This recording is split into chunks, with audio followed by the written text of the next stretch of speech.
I'm Marissa Blackwood, and this case is going to be an interesting one that involves a family man, the Mafia, and of course, murder. For today, my friends, we'll be talking about the Iceman, Richard Kuklinski. Listener's discretion is advised. If you're a fan of horror movies or true crime, or perhaps both like myself, don't forget to like and subscribe. Also, don't forget to check us out on YouTube at All Things Murder. New episodes on Thursdays. The Iceman is a 2012 American biographical crime film loosely based on the hitman Richard Kuklinski. Starring Michael Shannon as Richard, Ray Liotta, James Franco's in it, Winona Ryder as his wife. It's a really freaking awesome cast. Movie, no lie. Pretty bitchin'. To his family and his neighbors in suburban New Jersey, Richard Kuklinski was an all-American husband and dad. To the Mafia and his victims, he was a terrible hitman known as the Iceman Killer. Richard Kuklinski was born on April 11, 1935 in Jersey City to an aggressive alcoholic dad and a stern religious mother, both of which beat the hell out of him and his three siblings regularly. And we all know, an alcoholic and a religious mom, this is not going to be a great childhood. His dad's beatings got so rough that it actually killed one of Richard's older brothers. And he told authorities, my kid fell down the stairs. Richard's older brother was a convicted rapist and murderer, Joseph Kuklinski, who was actually convicted in 1970 of raping a 12-year-old girl and then murdering her by throwing her and her dog off the top of a 5-story building. So yeah, Dad's an alcoholic, but maybe he did the world a frickin' favor, man. When Richard was asked about his brother's crimes, he replied with, quote, "We come from the same father," end quote. Richard took all the violence that he was getting at home, he gave it back to the world. Getting abused at home, I gotta bully or murder people, because that's what people do, apparently, back then. He tortured and killed neighborhood cats and stray dogs. In the 8th grade, he dropped out of school, and that same year, when he was 14, he beat a bully, the town bully, named Charlie Lane, who was also a leader of a small gang of teenagers known as the Project Boys. And he beat this kid to death. He then dumped Charlie's body off a bridge in South Jersey after removing his teeth and chopping off his fingertips with a hatchet in an effort to prevent identifying the body. But sadly, the body was never found. Guys started with cats and dogs and was like, I'm ready to start with the bully. In the mid-1960s, Richard worked at a Manhattan film lab. Now, through this lab, he got access to master copies of popular films at the time, and he made bootleg copies of those to sell. He started bootlegging porn films, and it was through this activity that got him connected with the Mafia. Could I buy some tapes, please? It's for my daughter's wedding.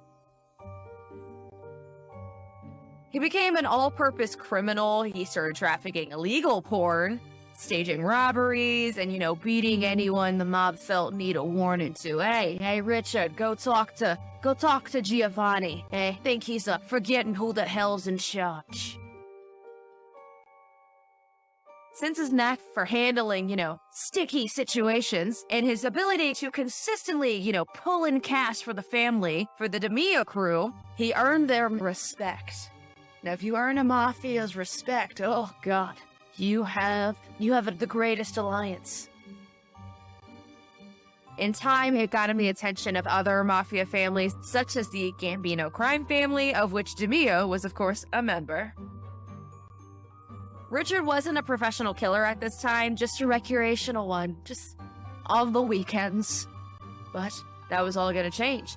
In 1954, he began to make periodic trips from New Jersey to New York City, prowling through the Upper West Side of Manhattan looking for victims. His targets were often people who he would say annoyed him, like loudmouth people, someone he felt has slighted him in some way, so if he pissed him off or just laughed the wrong way at a bar, you're next, I'm killing that guy. That's how he operated. Other times he would just kill at random just for the sake of killing, like, fuck it. Guy did not care. His methods of killing were almost as random as his selection of victims. He shot, he stabbed, strangled, poisoned, or bludgeoned them, just depending on what he was feeling that day. Ah, Wednesday. Today's a stabbing day. Like, what, dude? No. Since he changed his weapons consistently, this also made it hard for police to suspect the murders were all connected and the work of one person. He even used everything from an ice pick, hand grenades, to his bare hands, but he did say he favored the use of cyanide since it killed someone quickly and was hard to detect in a toxicology test. According to a statement Richard Kuklinski once made, a nasal spray-filled bottle with cyanide, and someone died from that. Like, how messed up are you? Richard continued to carry out assignments for the DeMio and the Gambinos, and his willingness to murder, for fun, disturbed even his criminal colleagues. That's messed up. They began to refer him as the devil himself. These are all crime families, okay? They kill people on a daily, but they're like, whoa, Richard? That guy's messed up. That guy's got some issues. Where do we draw the line here, people? Where do we draw the line? Richard did have 2 rules. No women and no children. Oh, well, thank God for that. Beyond that, he said anything was fair game. On one occasion, Richard recalled preparing to kill a man who was begging and praying for his life. He told the man he could have 30 minutes to pray to God to see if God would come and intervene. Quote, but God never showed up, and he never changed the circumstances, and that was that. It wasn't too nice. That's one thing I shouldn't have done. I shouldn't have done that one. I shouldn't have done it that way. End quote. That was the one. He's like, I went too far on that one, okay? I didn't mean to bring God into it. I went too far. It was one of the only times he ever expressed remorse for his actions, and he was particularly clever when it came to avoiding the authorities. I mean, he is a hitman, and he is in the Mafia. I think he knows how to, avoid authorities. Like his first victim, he would remove the fingers and the teeth of his victims, to prevent their identification. He then melted the bodies in oil drums, or he would leave them in the back of junkyard cars for someone to crush them. Sometimes he'd throw them in the Hudson River or dispose of them in mine shafts. Why is every serial killer who's close to New Jersey and New York, what is up with the Hudson? Like, does no one check that? Like, how many bodies are in the Hudson River? His favorite trick was leaving his victims' bodies in industrial freezers, then dumping them months or even years later. When the police found the bodies, the deceased would appear like they were recently killed.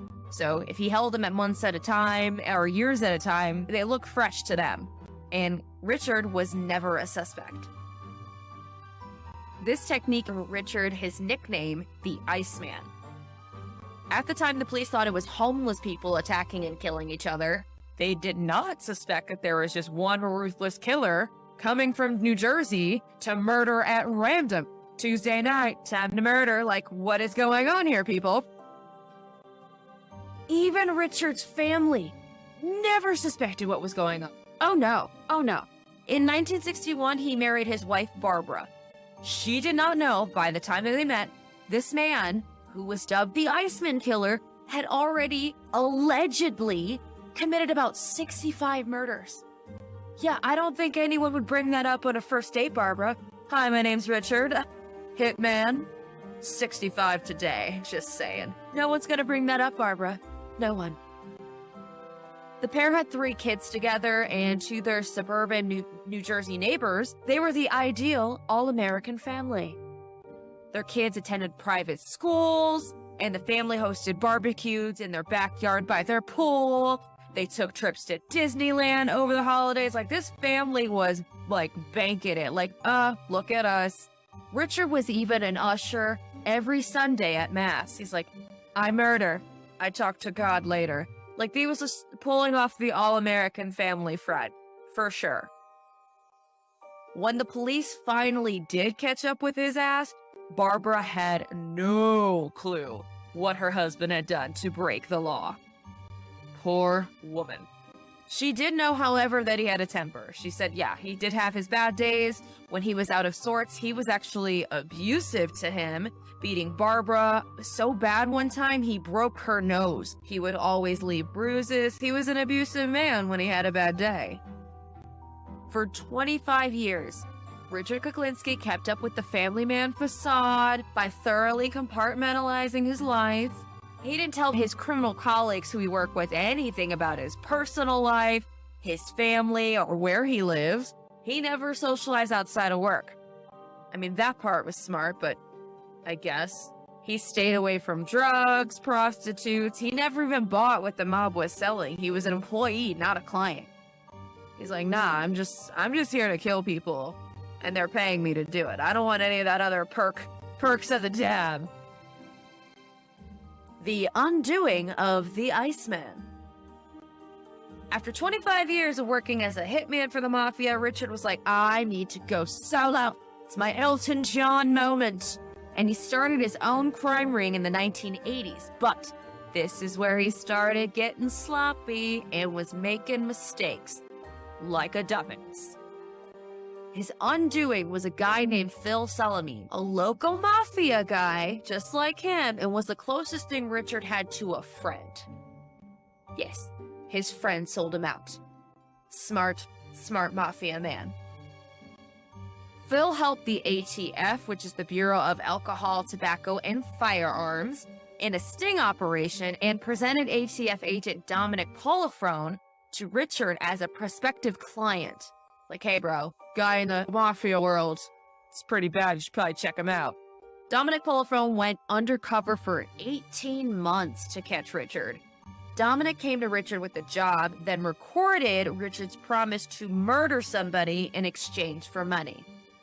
On December 17th, 1986, Richard met Dominic to meet cyanide for this planned murder, which was to be an attempt on an undercover police officer. So they're like, hey, let's get him on all sorts of charges. He then tested Dominic's purported cyanide on a street dog. He was like, let me just test this shit out, using hamburger as bait, and saw that it was not poison. It's like, what the hell? So suspicious, Richard didn't go through with the planned murder and was like, I'm gonna go home. Whatever, I'm gonna go home instead. 2 hours later, he was arrested at a roadblock. He was charged with 5 murders on the following day, and in 1988 was found guilty of 4 of them.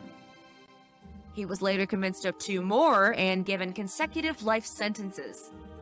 Richard was ineligible for parole until 2046, when he would be 111 years old, so dead. He was incarcerated at Trenton State Prison. After his arrest, Richard Kuklinski was not shy at all. This guy gave interviews to prosecutors, psychiatrists, reporters, criminologists, anybody who wanted to talk to him. He participated in 2 documentaries about his life, and he spoke candidly about the things he did and why he did them.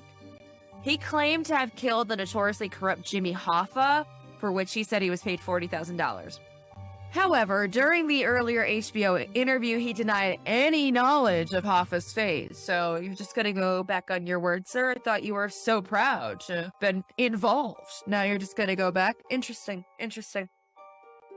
He claimed that he only heard rumors, specifically that Jimmy Hoffa had been killed, put in a barrel, placed in a Japanese car, which was compacted with other cars and was shipped overseas. That is so excessive. In a TV interview from prison, he said, quote, I've never felt wrong for anything I've done, other than hurting my family. I do want my family to forgive me, end quote. Yeah, dude, I'm sure you do. He's like, I'm proud of killing people. It's just, my family didn't deserve that. Oh, my poor family. In October of 2005, after nearly 18 years in prison, his health started deteriorating. Karma. Richard was diagnosed with incurable inflammation of the blood vessels and was eventually transferred to the hospital where Barbara went to go visit him.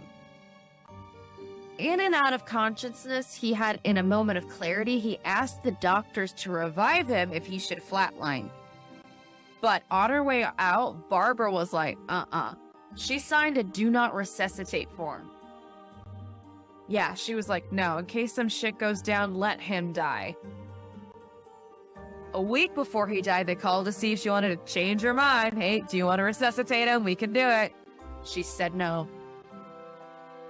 Good for you, Barbara. On March 5th, 2006, at the age of 70, Richard Kuklinski died. He claimed to have murdered anywhere from 100 to 200 men, but none of these additional murders have been corroborated.